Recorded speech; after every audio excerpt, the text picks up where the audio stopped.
What if you could step into a world where magic smells like coffee and cinnamon buns, friendships feel like home, and found family makes life feel a little warmer? A fantasy world full of comfort and small joys, rather than epic battles with carnage and destruction. That's Cosy Fantasy, and today I'm sharing some of my favourite books in this comforting subgenre.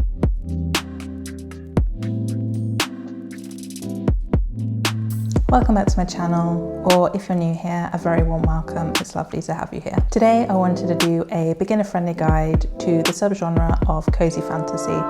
So I'm going to talk a little bit about what Cosy Fantasy actually is, then why it's become so popular over the last few years, and then I'm going to dive into my Cosy Fantasy recommendations, which are good places to start for newbies, but these are also good recommendations for anyone who is already familiar with the subgenre. Before we get into the book recommendations, let's start by talking about what Cosy Fantasy actually is. I personally would say that Cosy Fantasy is often more about vibes and how you feel when you're reading it, rather than ticking a list of checkboxes. That cozy feeling that's hard to convey in words. So those cozy vibes like drinking a cup of coffee, eating a cinnamon bun, being wrapped in a warm blanket.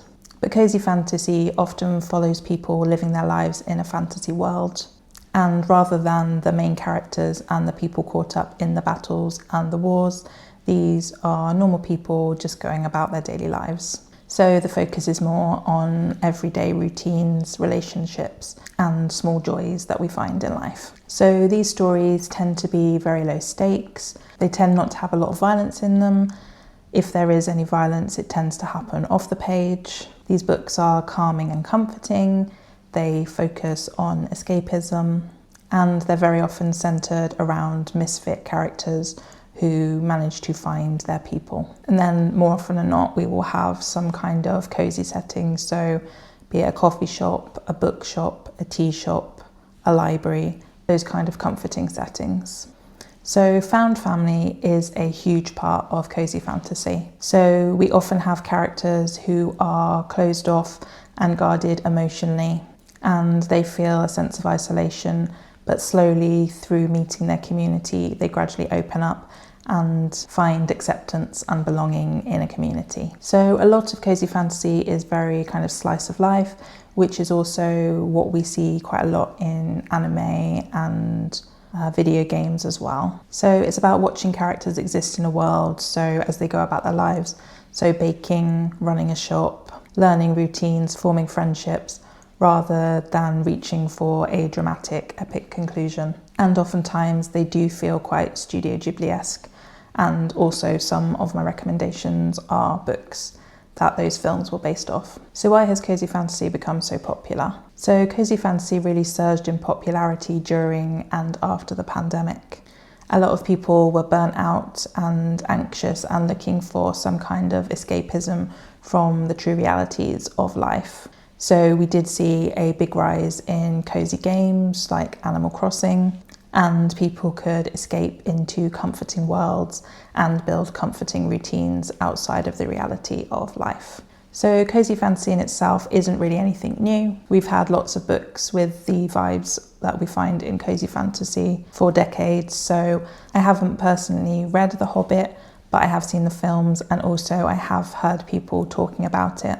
And they say that the kind of early Shire scenes are very cozy and very much this kind of theme that we now see in popular Cosy Fantasy stories. So what really changed is that the publication of the book Legends Lattes by Travis Baldree really gained popularity when it was published. I think it was released right at the time where people needed this kind of Cosy Fantasy. And I think it became such a success that publishers slowly cottoned on to the fact that they could market books as Cosy Fantasy, and they piggybacked off that book to promote similar titles as Cosy Fantasy, and that's why we have kind of an emergence of the term Cosy Fantasy. So personally, I feel that Cosy Fantasy is just going to get more and more popular as the world becomes more polarizing and intense. People are going to need this form of escapism where there's not a lot of danger in these fantasy settings and everybody is very nice to each other. And we do also get a lot of LGBTQIA plus representation in these cozy fantasy stories. I think with kind of wars, rising prices, environmental challenges, and so much hate and noise online, that life can really already feel like an epic fantasy. And cozy fantasy offers an escape from all of that, and it gives readers somewhere to rest and recover from burnout and take care of themselves. So that's really an overview of what cozy fantasy is and how it became popular. I do know that there is some kind of criticism of cozy fantasy as well as those that love it, but I guess that's like any other genre. I think more the criticisms come from the fact that these stories can be quite formulaic and not a lot happens, and maybe readers of kind of more epic fantasy feel like they're missing out on a story and a plot, and there isn't necessarily a lot of time for world building. It is very much focused on the actual people and the community in the book. But I do enjoy epic fantasy, and I also enjoy cozy fantasy, and I think there is room for both sections of fantasy. And I don't really have a problem with books being formulaic. At least you know what to expect. You're not really going to get any surprises. So I think that's another reason why people love cozy fantasy, as they know what to expect and they're not going to get any shocks there. So let's talk about my book recommendations. So I've already mentioned this book, and to be honest, this wouldn't really be a cozy fantasy recommendation list without this book. So I'm going to mention it first. And this is really what propelled cozy fantasy into the mainstream. And this is none other than Legends and Lattes by Travis Baldree. So this follows the character of Viv, who is an orc, and she was an adventurer. She did fight in a lot of battles, but she decided that she'd had enough. She didn't want to continue a life of danger, and generally for orcs, their end would be in battle.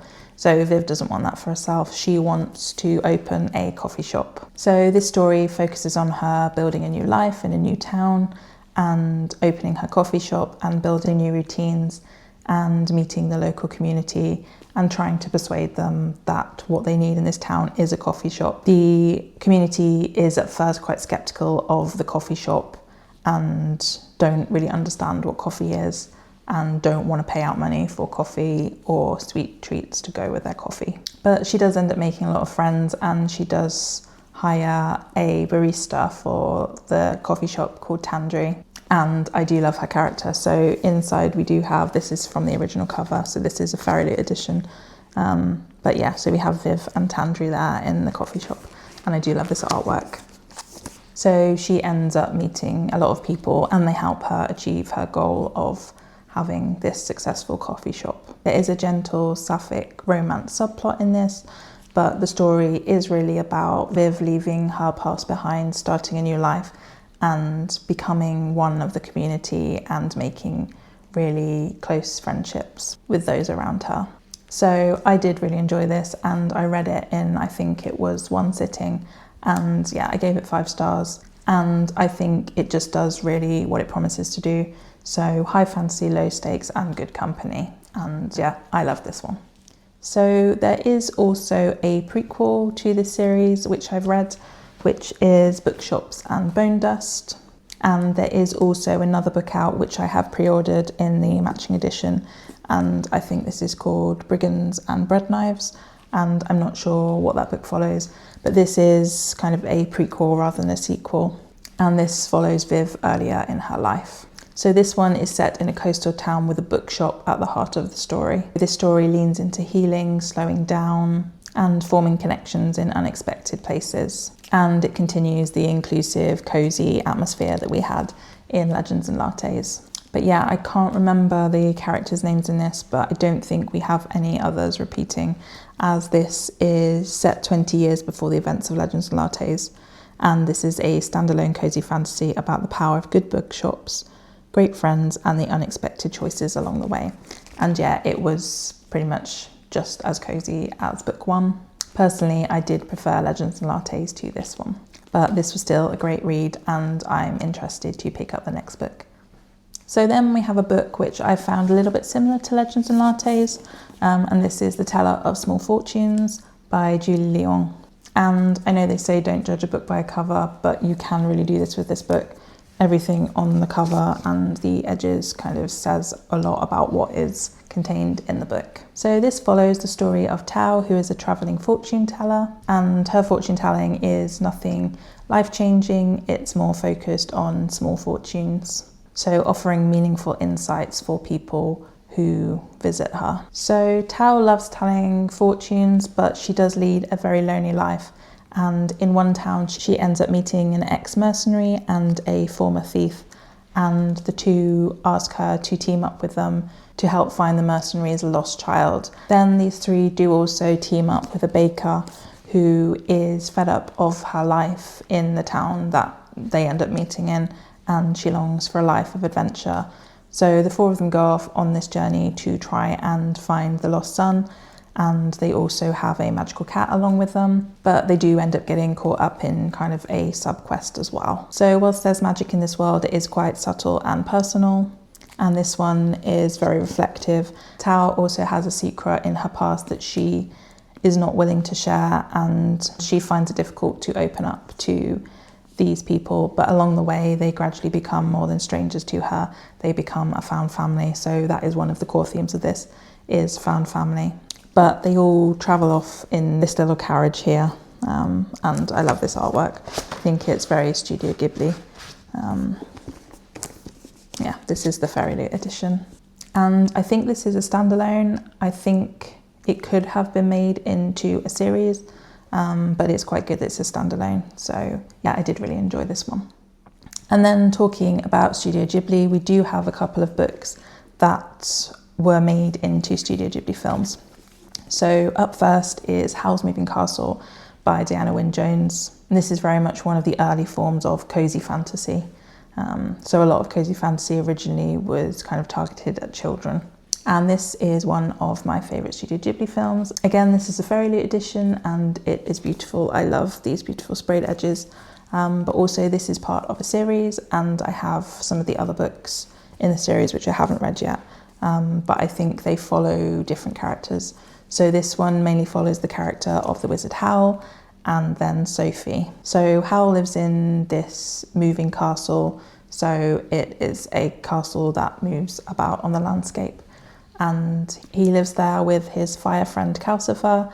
And then we follow Sophie's story as she ends up being cursed by the Witch of the Waste, and she ends up being turned into an old lady, and she ends up going to Howl's castle and becoming a kind of housekeeper cleaner in his castle, with the hopes that she will be able to undo the curse that the Witch of the Waste has placed on her. So the magic is very whimsical, the characters are quite eccentric, and the story prioritises humour and relationships.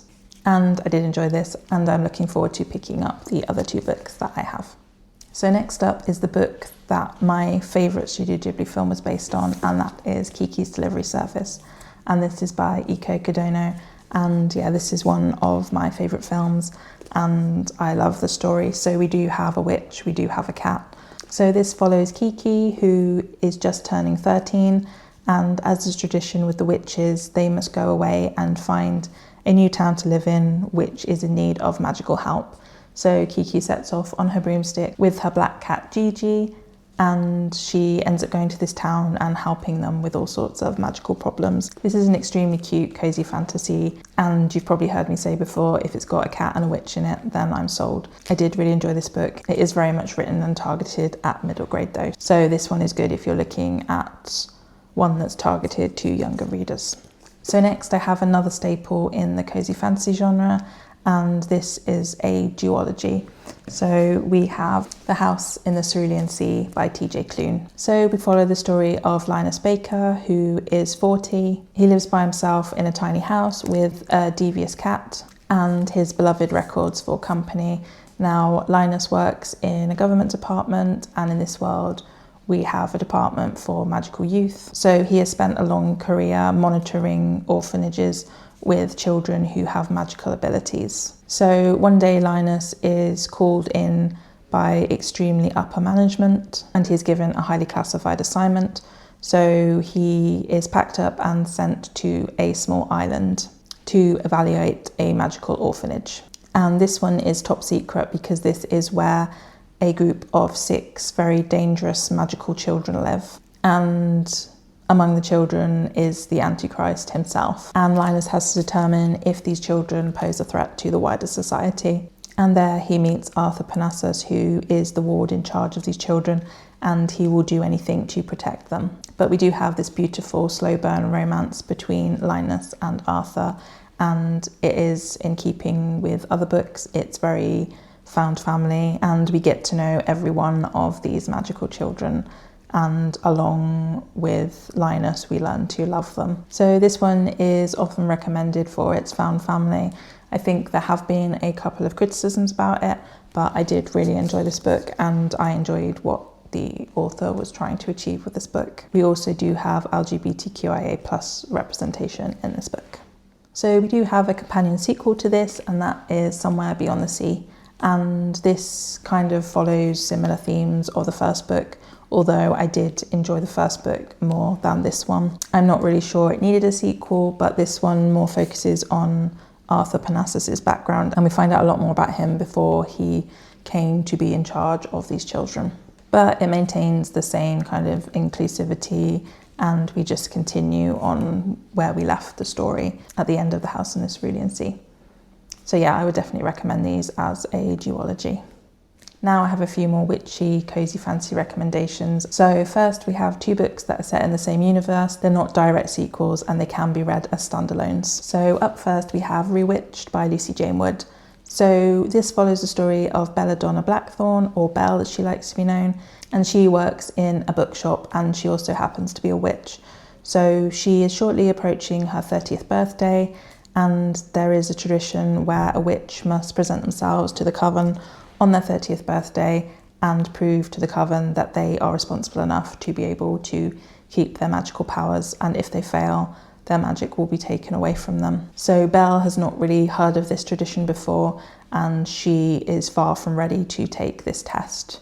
So she has a month to fix this and work out how she can pass her test or risk losing her magic forever. And she does end up being paired with an unlikely mentor to help her through this.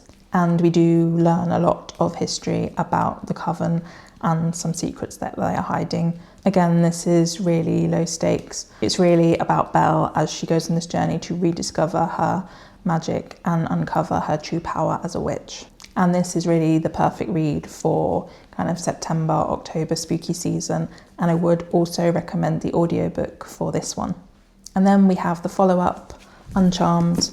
And this one centres around Andromeda, or Annie, and she owns a bakehouse in London, which is very close to the Lunar bookshop that Belladonna Blackthorn works at. So there is a little cameo in here. And Annie is a perfectionist. She's a serial people pleaser. She goes out of her way to make everything perfect, and she generally uses her magic to help keep everything perfect. So she also is surrounded by a couple of friends who don't really appreciate her and are quite critical of her. But one day she is tasked by the magical coven to train the young witch, Maeve, who is completely opposite to Annie.